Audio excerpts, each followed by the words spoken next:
What's going on, everybody? Welcome back to another episode of the Think Big podcast. Hopefully, my service stays in and it's strong with the Wi-Fi. It is episode 80, week 80. We've got the three horsemen back up here. Last week, it was Alejandro and myself. Sam was under the weather, but he is back looking better than ever, looking healthier than ever, looking like his jawline has gotten more chiseled. Not sure how he did that, but apparently he got it more chiseled while he was away. Tonight we're going to be talking about, and by the way, guys, how's my audio? Is it choppy? Am I cutting in and out? You're good. Your audio's good. Perfect. I want to make sure if it does get choppy, let me know. I can switch over to my cell phone hotspot because we are in the middle of I don't want to say nowhere, Pennsylvania. We actually found a town today. They had grocery stores and gas stations, so that was cool. But we are out in the woods of Pennsylvania right now. This week, I'm excited. We're going to be talking about how to hire. Now, the reason we're coming in on this topic, to give you guys some context, is 2 weeks ago, we decided we wanted to make more content for the audience. Therefore, each of us in our own way, through our own social media platforms, through our own networks, started reaching out and asking, what do you need help with? And in Sam fashion, Sam made a story post that started to get a lot of response. A lot of people started DMing him, and he started to see there was a correlation with the questions they were asking. They were concerned with how to properly hire, specifically how to properly hire a person in acquisitions, an acquisitions manager, somebody that's going to help be able to generate new sales opportunities, someone that's going to be able to keep the leads warm and moving. And so what we're going to do today is we're going to talk about that. We're going to make then also just cover back. Is he doing There the you thing, go. Sam? You're back now. Awesome. So we're going to be covering hiring and specifically speaking towards that. Now, as we go through it, what's really interesting and what I like about this, you'll probably see some similarities in the way that Alejandro does hiring and the ways that Sam does hiring and the way that I do hiring. And then you're also going to notice there'll be a little bit differences as well based on probably, I would say, our personalities and overall goal. And that's important to understand. So as we're going through, you'll be hearing us share what we found worked best for us. And that's really the best kind of advice I ever like to hear. Like, that's why I like talking to Sam, because Sam never says, Marlon, do this. Sam always says, Marlon, this is what I did. This is what I'm doing. This is what's been done. Or this is what I've learned from the person who's doing it at the highest level that I paid boatloads of money to basically steal their secrets and get their 40 years of business experience in a week. So without further ado, let's jump into this. Sam, do you have by chance the specific question from that person? Or is it going to be a little bit more kind of a conglomerate of all the questions that came in? Yeah, I think it's gonna be a mixed bag. And what I want us to do is I want us to be very clear that the reality is an acquisitions person, a sales rep, doesn't matter what industry they're in. You can actually apply the same thing. So what I would like for us to do, if possible, is I have multiple businesses, but two that are both pacing at seven figures a year now, and they're fundamentally different businesses, but how I hire and train for them are actually fundamentally the same. And so what I want people to understand is you may be thinking, oh, this is, a lead manager, a follow-up specialist, or a closer for a wholesale business. But the reality is you can apply this to any business that has any form of sales and marketing, period. So what I would like for us to do is try to be as tactical as possible, understanding that this can apply to a wholesale business, to a lending business, to a coaching business, to a anything business, selling solar, selling roofing, selling all the things, right? Because I do fundamentally believe they're the same. But what I want to do is I want to start with this, is I want to start with like kind of like a pie in the sky idea and get your guys' perspective on this. And I want to hear from each of you guys. And because this is something that I have a very opinionated opinion on. And how do you guys feel about this, Marlon? I'm curious because I got this question today from someone. Someone came to me today, and they have a lot of money. Right, this person's making almost $500,000 a year in their W-2. I want to figure out what freaking W-2 that is, which is insane. And so they're coming into this industry. They don't have the experience of building a business, of a sales and marketing business, but they have, they have some time and they have a lot of money. Their question is this, because they're being told by every goddamn influencer on earth, right, that they listen to, that you need to do the work yourself before you hire the people, that you need to cold call, that you need to close the seller, that you need to do all the things. And in effect, guys, that's called bottom up hiring, right? Where you start at the bottom, you hire the lowest activity, lowest task priority person, like a cold caller. Then you hire the lead manager. Now you're a closer, and then you eventually hire yourself out as a closer. So, Marlon, I'm curious with you, because you have a different business, right? Like, I don't have a coaching business. I don't have that kind of aspect to it. I want to see if you and I view things the same thing. Do you believe that top-down hiring? I'm a firm believer in top-down hiring. Do you believe that top-down hiring is the way to go, or do you believe that bottom-up hiring is the way to go? I believe, for the sake, depending on what your intention is, if your intention is to grow a business as quickly, efficiently, and effectively as possible, it's going to be top-down hiring. The bottom-up hiring, I believe there's a time and place for bottom-up. There's a time and place for go and figure it out, go and get your hands dirty, go and learn the process. And that's for the sake of building character and confidence, right? Like hard work. This is truly what I believe. Hard work will not get you rich. Facts. Because you could be a hard worker working at McDonald's. You could be a hard worker. My father was a hard worker. He worked as a postal delivery mail. So he was a postman. And one of the hardest working men I know. Like, the guy was he woke up, took care of our family. I absolutely love him for that. However, that job did not translate into material wealth. So hard work builds character. Smart work builds effective businesses that print money. From that standpoint, our job, and it took my mind a while to understand this, our job is to be able to understand and communicate what does success look like. And if I can effectively communicate what success looks like, I don't need to be the person doing the work. And my prime example of this is I flip houses. And a lot of people make the mistake of believing that I know how to handle tools, how to handle electric saws and hammers and all that stuff. I really don't. If you put a hammer in my hand, it's not a tool, it's a weapon. And the only person that gets hurt is me. I understood, though, what the finished product needed to look like and who I needed to go and hire. The GCs, the contractors, the handymen. I understood that small bit of it. And this is what the end product needs to look like. And I was able to put the right people in place. And as a result, a person who has no handyman skills has been able to flip houses and make a lot of money. So to answer your question, Sam, top-down hiring makes the most sense. And in order to be able to do so, it just requires a person being able to define success effectively and be able to give the resources to their people. Beautiful. Alejandro, what do you think about that?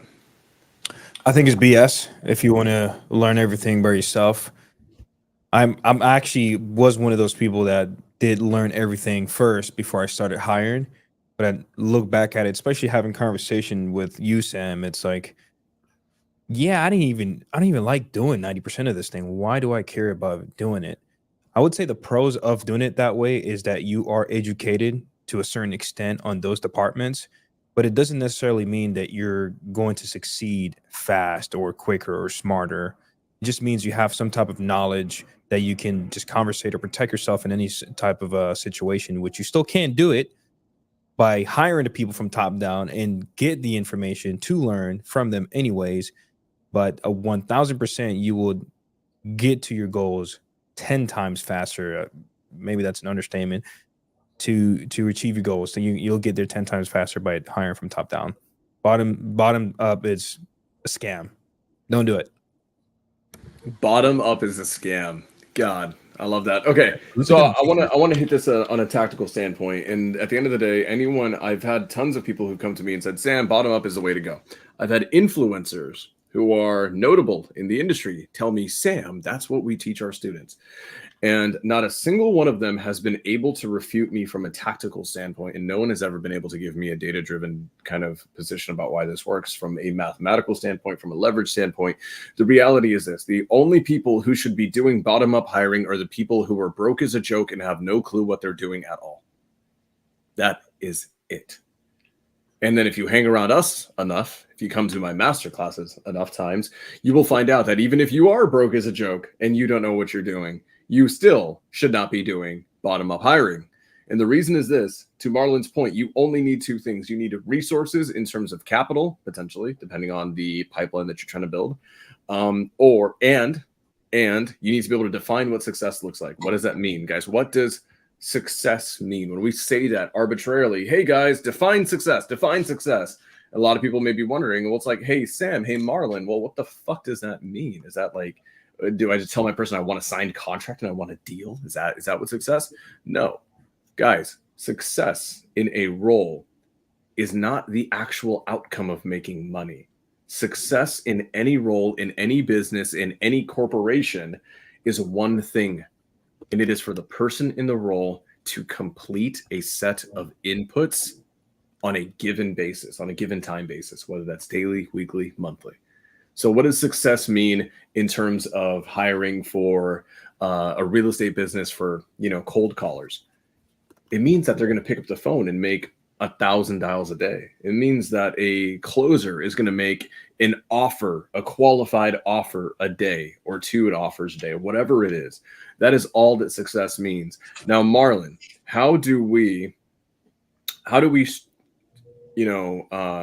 explicitly, in a very hardline fashion, how do we document success? What can we document it? Can we document what success looks like in a business? You cut out a little bit, but I believe you asked the question, can you document success, or how can we document success? And the answer is yes. For an acquisitions job, the answer is absolutely yes. And really it comes down to a few major pieces. But ultimately in acquisitions, it's going to be conversations with motivated sellers, right? Or with motivated prospects, right? Motivated leads. So how many conversations are you having with your motivated lead, your motivated prospects, and how many times are you offering? Like, what's the conversion rate on your conversations? So we can track that sort of stuff. And I would argue it's really important to track, not just for the company, but for the individual to be able to have feedback on, hey, when I have these sort of conversations, I can see what's converting and what's not, what's working and what's not. But it is trackable. So I love that. The reality is you're absolutely right. In a business, guys, in any given role, success in its documented form is what we call a standard operating procedure. It's known as an SOP. Literally just means in some way, shape, or form, on a Word doc, on a graph, in a video, on a Loom, on something existing in your business's ecosystem, okay, you have a showcase, a demo, a screenshot, a video, step by step written, right?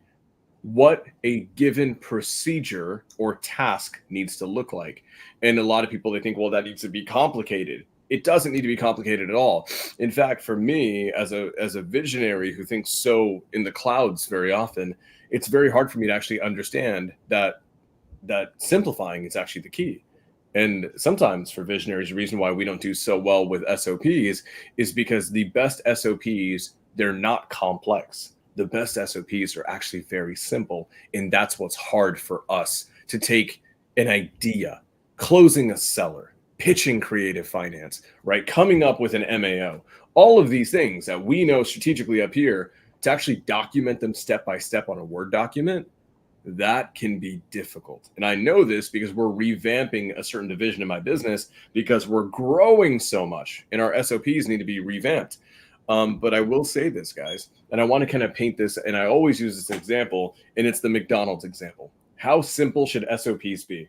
In every McDonald's in America, okay, if not the world, in every employee bathroom, there is a step-by-step chart that has pictures on it, right? of a drawing of hands, washing hands, as in put soap on your hand, rub them together, rinse them off. Something that we all believe to be common sense, but they have literally laminated attached to every wall as a corporate policy in every McDonald's bathroom in the country. They've showcased how to wash your hands in case it wasn't clear. Now, if McDonald's, the largest, most successful, franchise chain in history, is doing that, you need to apply that same for something as simple as washing your hands, right? In your business, whether it's wholesaling or lending or selling roofs or education, you're selling coaching, whatever it is, you need to make sure that your SOPs in your business are equally as simplified.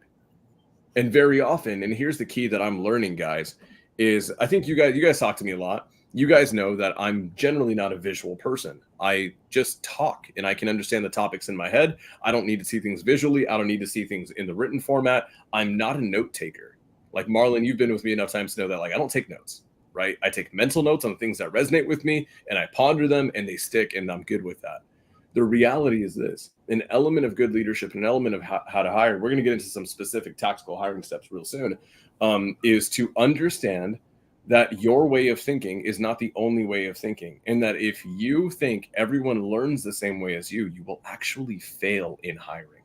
And that was one of the greatest pitfalls for me. So I want to talk about, someone who I adore in my business. It is my dispositions director. Her name is Sasha. Sasha is the polar opposite of me. Anyone who knows me knows that I'm kind of like a hardline human being, right? I don't mince words. I'm not spiritual, and I'm just very kind of to the point. It's how I've always been. Sasha is the complete opposite, very much like Marlon. I think Marlon and her would get along perfectly. And I had to realize that Sasha doesn't learn the way that I do. She needs things communicated to her in a different fashion. So when you are building out SOPs, and we'll talk about that, what that looks like in a second. But when you're building SOPs, you need to build them so someone else who learns visually in the written format, and even like people who learn through hearing, through audio, you need to be able to cater to all of them. So that's actually absolutely critical. Now, Marlon and Alejandro, both of you guys, I actually want to hear this. I had this topic today with someone who was coming to me and they say, Sam, I've got all this money, but like, I'm kind of like worried. Do I need to start hiring and put everyone on payroll? At a business at a high level, okay, truthfully, I want to just nip this shit in the bud. Do people need to be on W-2 for your business to grow at a really high level? When you say do people need to be on W-2, are you talking about the employees or are you talking about the person starting the business? Your employees. No. What about you? To start? No. What about to reach a high level? Well, yeah, if you're talking long-term growth and you're really building something that's going to withstand the test of time, people need to, in my opinion, be able to see a future with you and your company, and the sort of people that you're looking for that are going to be the solid employees require stability, right? Like, so they need to understand, can I build my life around your business, your company as a foundation? And so from that standpoint, there's going to be certain employees that highly value stability, in which case you need to be able to show them the pathway with you to that, or they'll eventually. So, okay. So what about you, Alejandro? Do you think that in order, let's just say if you want to get your business, not at the beginning, but let's just say you want your business to do $1 million plus a year, right? $1 million plus a year, and you want to keep growing. Mm-hmm. Are all your people going to be on commission, or do you want them to be on salary, like an official W-2? It depends on the department, but for sure, W-2, it's going to be the most secure way of decreasing the amount of uncertainty or the negative thoughts in your environment. Some people will be commissioned strictly. I do believe that you should have a mix of both at least, because if you have the W-2, the salary, and you have some commission on top of that, it will definitely keep the rising star, the person that wants to work harder. It's going to definitely incentivize them to surpass their current beliefs, and it's going to be beneficial to your business. Okay, so I love this topic. I think that at the end of the day, if you want to scale, your people should be on W-2. There can be an exception made depending on the type of pipeline that you're trying to build. But if you want an extremely, extremely predictable business, then everyone should be on W-2, ideally at scale. Now, here's the thing. A lot of people think, okay, well, W-2, that's something I'm going to get into when I'm 2 years in, 3 years in, right? I'm not going to do it right off the bat. And I would love to hear you guys' take on this. This does come down to hiring. We all accept that if you have someone on W-2 on a $50,000 a year work contract, right? They're on a salary. They are locked into your business, right? You are going to get the most out of that person, right? And you may even give them a commission structure on every single deal that you close. Beautiful. We know that's the best thing to do, right? I think people worry about having the money and putting up the money. It's like, damn, putting up, $50K a year. I can't do math, whatever that is, like $3-4 grand a month, right? Something to that effect, right? 2-3-4 grand, whatever it is per month. Whatever that cost is per month, they're afraid of putting up that hard cost, right? So have you guys ever seen someone do a salary structure so they can launch their business the right way, but not have to put up the money up front? I'm not sure I understand that question. Go ahead, Marlon. I was going to say, what I've seen is people do a salary structure based on, it was more, the structure was this. It was, we're going to pay you a baseline salary. There's commission involved as well. But the commissions you earn, if it goes a long time and you're not producing, right, and we're continuing to pay your salary, later when you get your commission, we're taking back a portion of the money from your commission in the future, from your future earnings, that we were able to give you payment as you were stabilizing yourself in this job and position going forward. So I've seen that. That's so creative. Okay. So, and here's why I say this, because I've never heard anyone say this publicly. And this is something that I started doing, and I didn't realize that like no one else taught this or thought about this. I'm like, wait a minute, this makes common sense. Because for anyone that knows, my background was working for the government in a field where every single thing we did, every time we got a new job, we had what's called probation. And probation is basically this: you're going to start working and you're not going to get paid, or you'll have modified pay, right? To basically make sure that you hit your metrics and you're worth your salt. And you basically have a period of time where you have to prove yourself, right, through probation. And then once you've cleared it, then you get all the benefits that you were promised in the beginning. Now, I got into this industry and I just ran with that. So this is something I've never said publicly, guys. I don't think I've ever said this publicly. I've said this to extremely high-level friends who have all come to me with the same issue, and that is how to hire sales guys and get good quality sales guys who don't leave you in 5 minutes. That's the key, because you can get a good sales guy. He's going to crush it. He's going to make 20 grand, and then he's out. So how do you get people to be married to you, right? That's the key. And I've always given this advice. I've never shared this publicly. So I hope that you guys can take this tactically and put it into your business and then start crushing, because to me, not having the money for a salary doesn't mean that you don't hire someone on salary. So for a sales position, you 1,000% should hire someone on salary plus commission in any business, in any field. I don't give a damn which one it is. That's going to be anywhere between $1 to $2 grand, $3 grand a month. Typically about $2 grand a month is probably about solid on the salary itself. It's nominal, guys. It's nominal. It's 24 grand a year. You know what that does? Is it just takes care of their bills and makes sure that they're not worried about the lights not turning on at home. Okay. It gives them that security to know they're always going to make a paycheck. Then the commissions you're going to pay out on a quarterly basis, because in a real estate, guys, we're not going to pay people out per deal. You're going to pay out on quarterly dividends because you're, a big boy and you know how to do business right. And this is what you do. You actually hire people on probation. You have a 90-day, a quarter-long probation cycle. And this is critical, guys. I would write this all down if you guys are struggling. Luke says, I think that's hesitancy with the salary structure off the bat is a pressure to perform. Absolutely, 100% get that.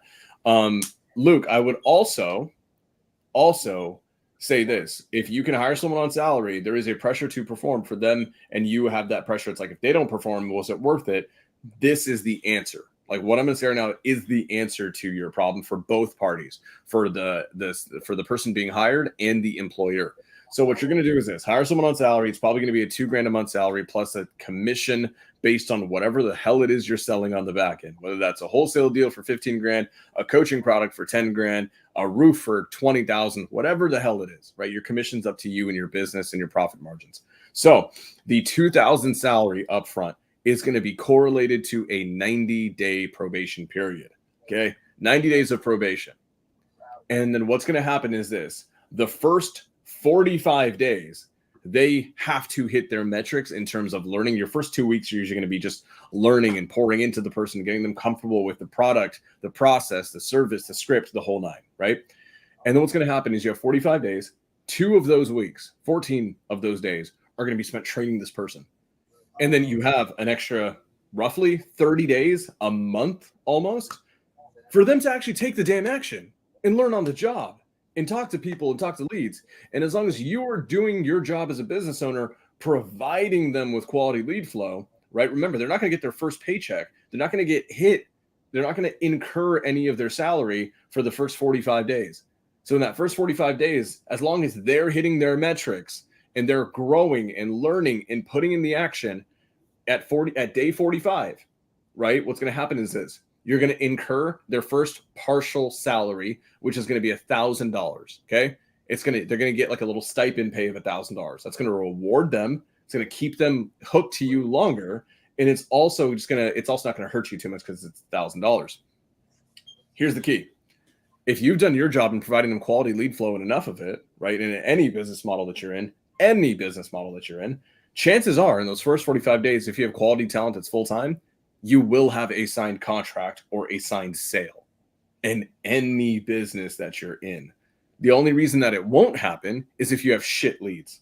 You got shitty leads and not enough of them, they will not get a contract in their first 45 days. But if you hire a competent salesperson, and we'll show you how to do that later, because we're going to show you how I personally hire, how these guys hire, how to get the right talent in so you're not wasting your time, is they in the first 45 days should be able to get a contract, right? Have you made money on them yet? Probably not, depending on what you're selling, right? Because you probably haven't fulfilled on the product and received payment from a consumer or prospect or a lead yet, but you probably have a signed agreement, a verbal, a close, an open escrow, whatever the hell it is, right? And then you have a reward. You're going to pay them $1,000. They're going to keep going for the next 45 days. Okay, for the next 45 days.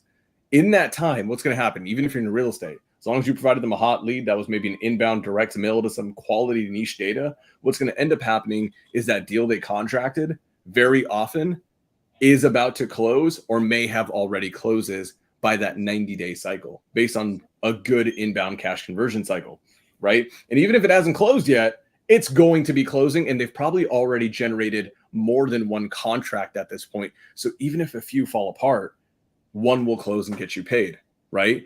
So in the 90-day mark, they incur the full $2,000 salary, right? It kicks in, right? And then the quarterly commissions come out. Almost 8 out of 10 times I've told someone to go do this, and this has happened for me, guys.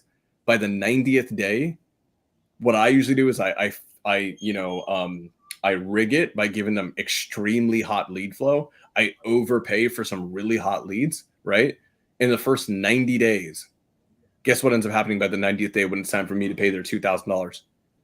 They've already closed the deals, and we've already made a $15,000 check. We've already made a $20,000 check. And even if we haven't, we have a pipeline profit of 50, 60K. And that is actually how you can build your sales team, having the benefits of a salary structure, a W-2 structure, a work agreement, the whole nine, without actually having to front load the money and actually making sure that if you've hired the right talent, and guess what, guys, if they suck and the deals aren't closing, right, and your lead flow is good, you know it's good, you can actually fire them because they're not hitting their metrics that you've set out for them in their probation period. It's the whole point of the probation period. So then you never actually have to come out of pocket for them either. And all of this can be structured in a probationary work agreement. And then Luke said it, and then they don't get paid. So what I'm like, I agree with you 100%, Sam. What I know is an objection with most people is when the people are in the position where, like you described the individual earlier who's making $500,000 in salary, asking, should I go and start calling? Shouldn't I go and do the work first? what I'm afraid and concerned for them, and I can hear this objection coming up in their mind, is, but how do I know if I have quality leads, Sam? What if my acquisitions person, I think they're good and they're telling me that the leads I'm sending them are crap? Because how often do we hear acquisitions people asking for better leads? So now, like at that standpoint, from that standpoint, if someone's new and they're like, man, but I also understand I shouldn't go back to the beginning, and I know I don't need to start cold calling to understand what a quality lead is and what quality leads look like for my business. How do I understand what a quality leads for my Absolutely. business look like? So here's the thing. I'm gonna mention this. You're hitting an interesting point. A lot of people will be like, "Well, Sam, I don't have the money to afford, PPC or Facebook ads or direct mail, all these things." You don't have to. You actually don't have to, guys.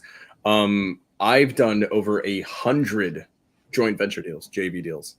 I don't even know how many. We stopped counting. I think we're probably at like 250 deals closed in like the next like month or two. And the reality is a ton of them, at least over 100 of them, have been JVs, joint ventures that I've paid no money for the leads, that I didn't come out of pocket. So the reality is whenever you're in a point of your business and you need something, you need a resource, but you don't have the actual capacity, money, experience-wise, whatever, to actually get the resource, pay for it, guess what? You have to become resourceful. And that's the key. So if you need a resource that you don't have, guess what? Now you have to become resourceful.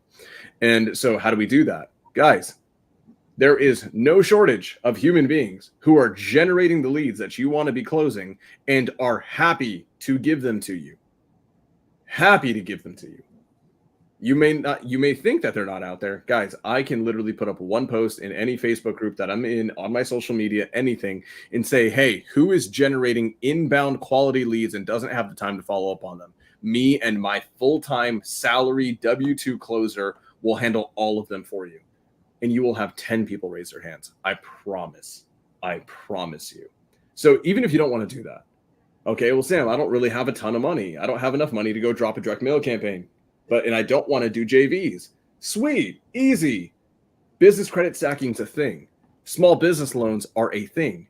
Getting a financier to come in, that's what I did, guys. I was an operator who didn't have money. I had a ton of time and almost no experience. So what did I do? I went and found a whale who had deeper pockets than I did.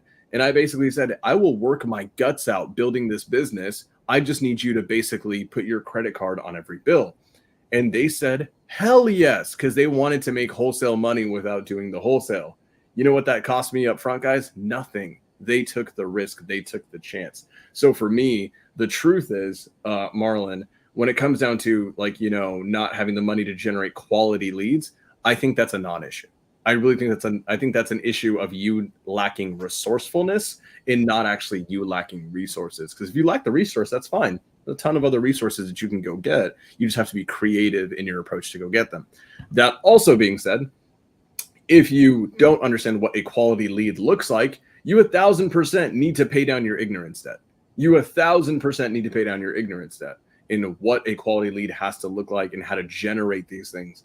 Guys, we did an entire series on generating leads, right? An entire masterclass series for free, guys, for free, called Lead Gen Mastery. I can't remember which episodes they were, but it was like 4, 5, 6 episodes straight. We went over cold call, texting, PPC, Facebook, direct mail, all of them. Go back and watch them. They're completely for free on YouTube. And then pay down your ignorance debt.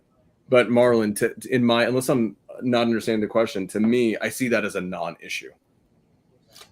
Yeah, no. So am I frozen? No, you're absolutely right. It is a non-issue, and this is why I wanted to bring up the objection, because I know what causes people to freeze. And the second thing there that would cause people to freeze is they would say, well, Sam, you felt comfortable going and finding this whale, going and getting the business loan, getting the credit cards at 0%, but I never done this before. You have the confidence. You know you can go and spend $20,000 tomorrow and bring back in 300. Right? I've never done that before, Sam. What if I spend the $20,000 and I get myself in debt and now I'm in an even bigger hole? And so I like that you answered that, which is go back and watch the content that's already been uploaded on these channels for free. That's been uploaded on the Think Big podcast for free, and educate yourself. Be an informed entrepreneur, be an informed investor, be an informed business owner. So I love Yeah, that. guys. I'm a firm believer that 10 years ago wholesaling was a different story, right? 10 years ago wholesaling was a different story because the information that we have available to us now was not there 10 years ago. Hell, I'm a guy who does master classes all the time and shows you how to do everything, and these are things that I learned from rooms where I'm paying 50 grand a year to be in. The reality is there is an ignorance debt that we all have to some capacity, but to pay down that ignorance debt right now with the internet, even through free resources through our social media alone, there is no ignorance debt that you can't pay down, at least learning from us because we share it so freely. So an ignorance debt is never an excuse, in my opinion. When it comes down to, you mentioned just having the conviction or the confidence to go to these people, having not done it before, guys. That was my first time in my life I'd gone and asked anyone to do anything for me in terms of giving me money, right? I wasn't securing it against real estate. I didn't own any goddamn real estate. And I was basically asking them to drop $20,000 a month on this theoretical marketing plan that I had never enacted before.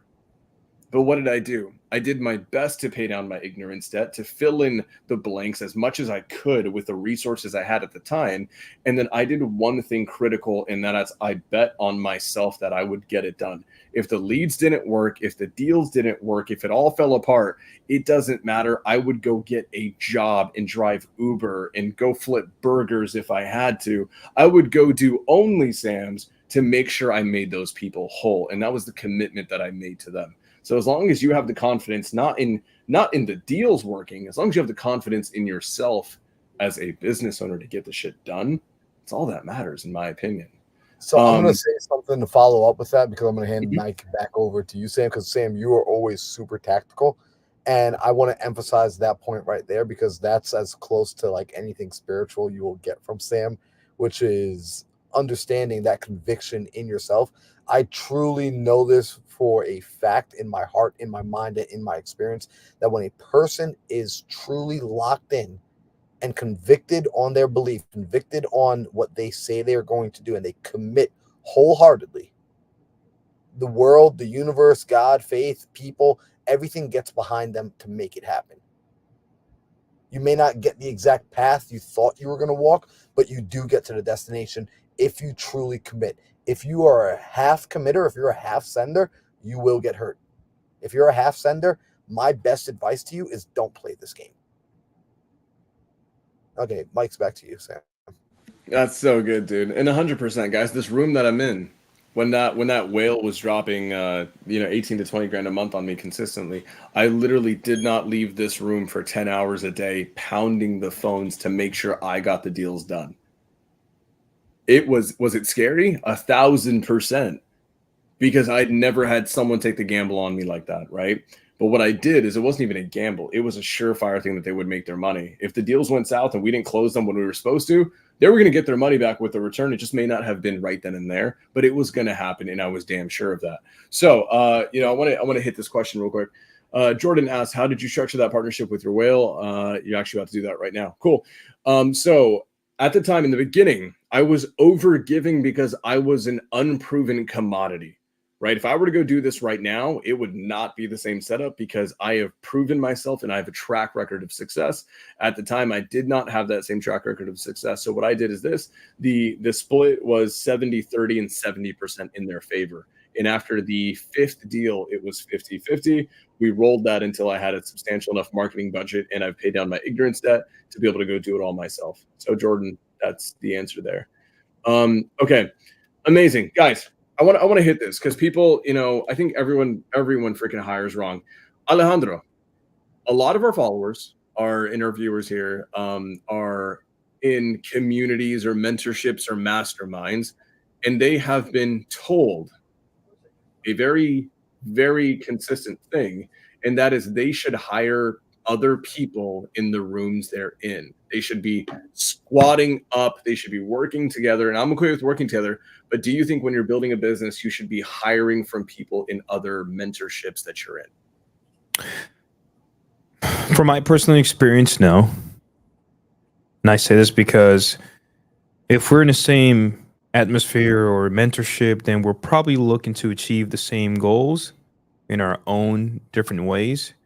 So if I'm trying to build a business, you're probably trying to build a business a different way, which it's always going to contradict the way we work together. So again, just from my experience, I would say no. I would probably never hire someone again that it's in my same mentorship or in the same just atmosphere or looking to achieve the same goal. I want to hire someone that's looking to achieve something different that fits within the same business that I'm looking to grow in a certain department. All right, you're muted, Sam. Sam, you're muted, bro.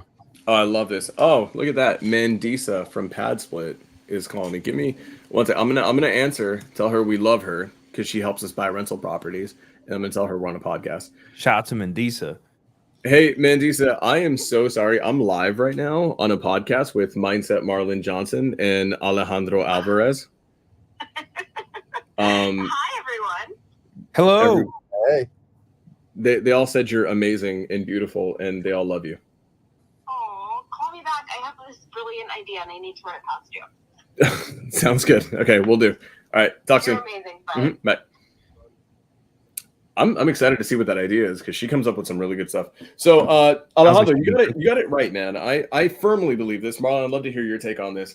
I think there's a period in your life where you're going to hire based on a certain pipeline, or there might be a certain exception that it may make sense to hire someone from a community or a mastermind or mentorship that you're already in, right? To hire potentially someone who is a peer.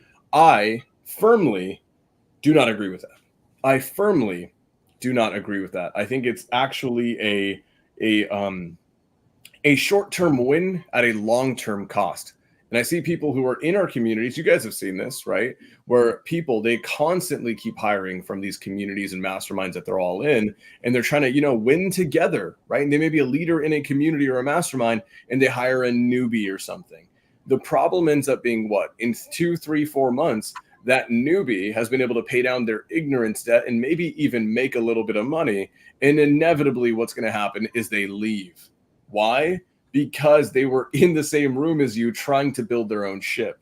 So I'm sorry, guys. Are there exceptions sometimes? Yes. Some of the best people I have in my ecosystem that have come to work for me are people that were from these masterminds. But guess what? I had to go through about 250, right? 250 people who wasted my time to find one Sasha, who I'm going to make $1 million in assignments with Sasha in the next 12 months alone, just with her. And so the reality is we could have found someone equally as amazing, right? And that's a high bar that she set. But the reality is I didn't have to go through those 250 people. So I firmly believe no matter which industry that you're in, guys, do not hire from a mastermind that you're in or a mentorship or a community. I don't give a damn what anyone says. Squad up, do deals with each other, but don't hire them. Because when you hire someone, you need them to perform, okay? And there is a power difference. There is an authority difference, okay? And so what's going to end up happening is this. I'm a firm believer in hiring from Indeed. And that's something no one in our industry talks about because we've got such a big squad up culture, and I love squatting up. We do tons of JVs, but I think for hiring within your business, I think squatting up is the dumbest thing on earth. And I think you want to go hire from an actual job listing place where someone is not looking to be an entrepreneur, where they're looking for a job. If you are hiring for a job and you hire another entrepreneur or up and coming entrepreneur, they will not do it because entrepreneurs are not properly employable. What's going to end up happening is you want to go and post on a job posting site. Why? Because you want someone who's applying for a job. So when you have them in a role and they stick to that role, there is no surprise. There is no rug pull. There is no them leaving to go build their own company.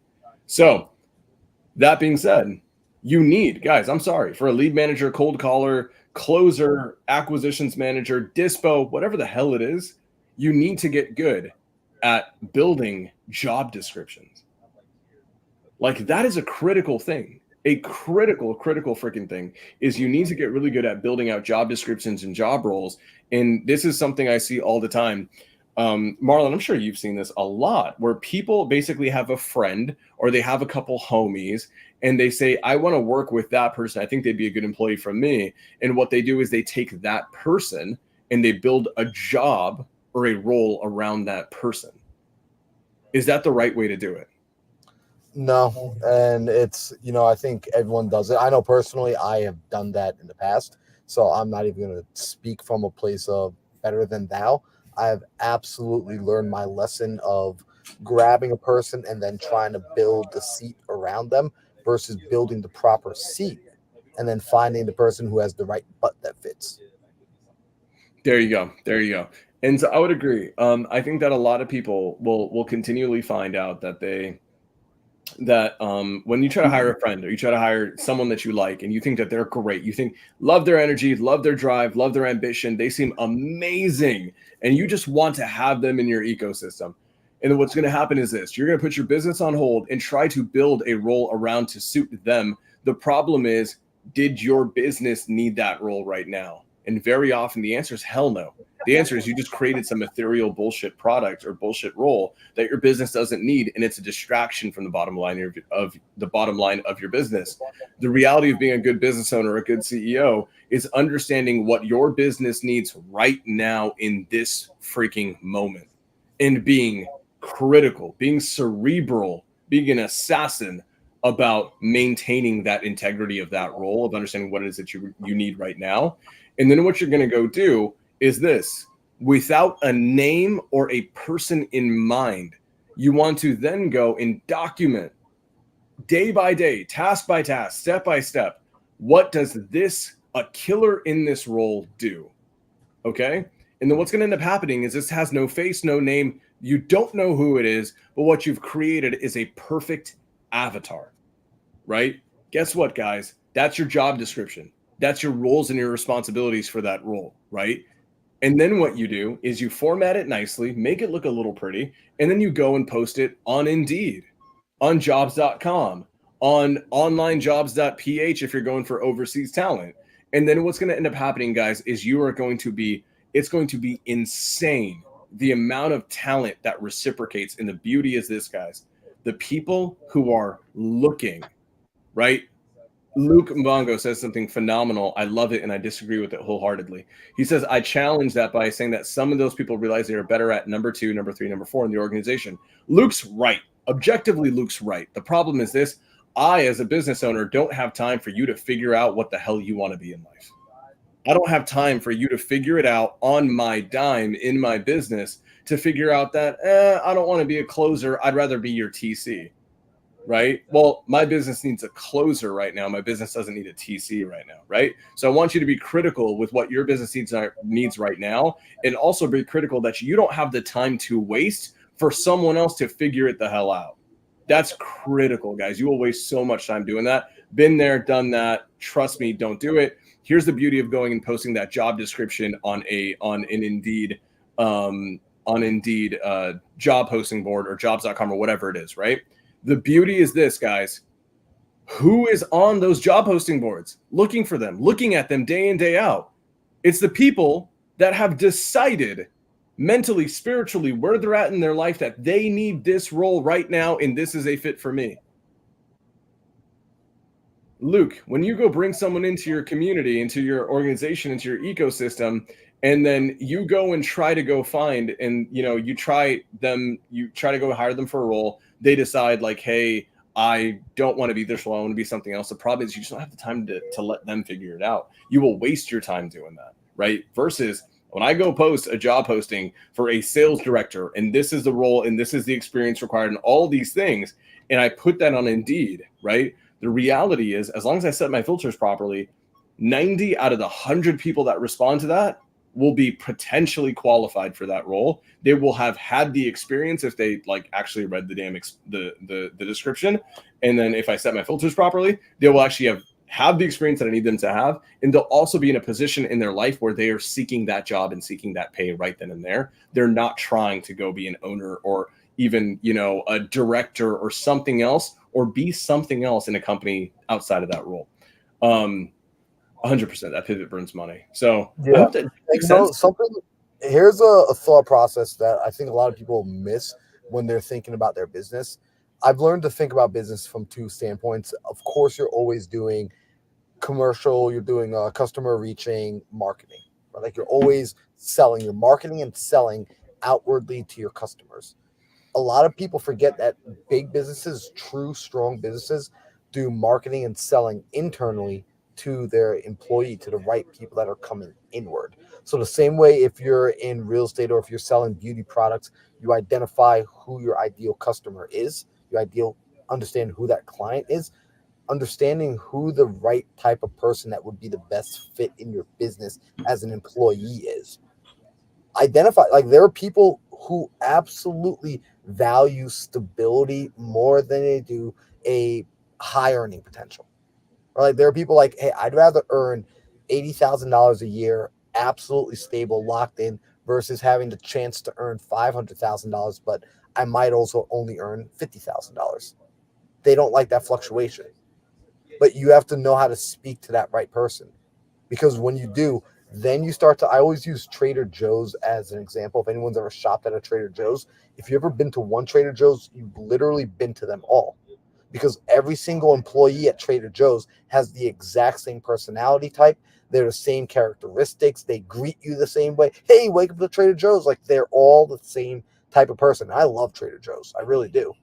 Is it But like Trader Chick-fil-A? It's just like Chick-fil-A. It taught me that, wow, they are really dialed in with understanding who they're looking for.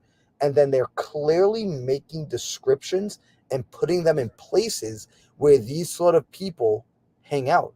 Because here's the interesting thing. I can guarantee you that Alejandro and I can guarantee you Sam, the two of you have never seen an ad ever to work at Chick-fil-A or an ad to work at Trader Joe's. And you two, if you ever worked there, you guys would suck as employees there. And I've never seen an ad for it either. And I was like, man, that's so crazy. I've never seen a job posting for these places because they figured out where to put their job posting. So Sam mentioning putting it on Indeed and letting it find the right people, I think is critical. And Sam, I got to say, I love your approach to getting the job description. I did mine slightly different. And I think you might like this. Because of how lazy I am, and I was that kid when I had to write book reports, the hardest part was starting, because it's like you start with this empty paper, and I would sit there and stare at it for hours. I was like, I need something that I can edit. And if I have a little something, I can start editing it and making it mine and making it better. What I did was I looked at entrepreneurs who did really freaking great jobs at putting SOPs and hiring processes together. And one in particular stood out to me, Brandon Dawson. You guys might be familiar with him if you know Grant Cardone. Brandon Dawson is the engine that came in as an entrepreneur to Cardone Ventures that is taking that company from $1 billion valuation to a multi-billion dollar valuation. And he is such a high-level entrepreneur. His SOPs are so dialed in. What I did was I went to Cardone Ventures job listings. I looked at what they had written for acquisition positions. Actually, I looked at all of their job listings and I copied all of their job listings as a template. And then I started to tweak it to fit my business. Guys, in school, this was called cheating. In the marketplace, this is called leverage. This is called being resourceful. I couldn't afford a Brandon Dawson, but I was able to go on the internet and find his work and duplicate it. So for those of you that are like me, that are not going to sit down, or if you try to sit down and write your own job descriptions, it would take you a whole weekend, because you would spend the first 78 hours just looking at a blank sheet of paper. Go on Indeed and find some of the best companies in the world, the Microsofts, the Googles, the Cardone Ventures that have these sales positions, and pull one of their job descriptions and then begin to use that as a template to create your own. That's so damn good. I feel like a dipshit now, because Marlon's version of being resourceful was to just go and look and literally reverse search the damn job posting and then find it and then copy and paste it. My idiot self paid 25 grand for SOPs. Damn. Our version of resourceful. So Marlon's officially, he wins the resourceful bucket. Like, I thought I had it down and Marlon just whooped my ass on that. That is genius, man. That is genius. So I'm gonna through inspiration of that, because that just clicked with me, and I'm like, well, I feel like a dipstick. Guys, where in any market that you're in any market that you're in any business that you're in, any business model that you're in, there's going to be a bigger player. Always. And that person crushes. If you're a wholesaler, trust me, there is a bigger wholesaler in your market. And here's what's beautiful about different markets is different markets sometimes require different approaches in job descriptions and roles. So, guys, hack the system. Hack the system, like Marlon said. Go find out who's the big player. If you're a wholesaler in Calabasas, California, and you in Calabasas, California is an expensive market, it's going to be a lot different than Columbus, Ohio, right? So if you're in Calabasas, California, all you have to do is basically just go and reverse search through Google and find out basically who are the big players. And you're going to find a bunch of generic ass names in wholesale, Calabasas cash offers, California cash offers, blah, blah, blah, blah, blah. You guys get it, right? You're going to find those companies, and then you're going to go to Indeed and basically just keep searching for sales reps for cash offer companies, right? For home solutions, property solutions. These are all wholesalers, right? And what I want you to do is basically, because when they go and post a job posting, they're not posting it under some fake name. They're posting it legitimately in their company's name, right? And then what you're going to do is find the companies who have all these job posting for sales rep, for closer, for all these things. They may call it something else like an acquisitions manager or an acquisitions representative or something to that effect. You're going to find the companies, the LLCs on them. And what's going to happen is this: you're going to reverse engineer their websites, and then you're going to find out who owns these things. You're going to find out that some of them are big players on social media. And what's going to end up happening is this: you are going to go and reverse engineer and copy the job postings of companies who do 7 figures a year in your market. And you better believe that if they're doing 7 figures a year in your market, they've been in the game probably a fair bit of time, and they also understand your market better than most. And then steal. Ethically steal. Dude, that's actually one of the filthiest hacks I think we've ever given in over a year. Damn, that is actually one of the most tactical things I've ever heard. Holy crap. Wow. This is a rare moment for me when I get to blow Sam's mind, so I'm just gonna soak it in. I love seeing that smile.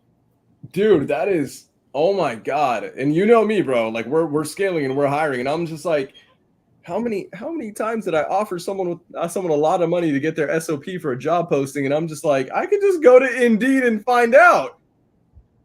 That is genius. Okay, guys, I love it. Unfortunately, we are over time. This is a topic that would take 17 hours for us to properly go over when it comes down to hiring people. The reality is we don't have all the time in the world because Marlon has to recontinue his run so he can get to Central Park and absolutely crush the end of that run. Alejandro, do you want to carry us out, brother?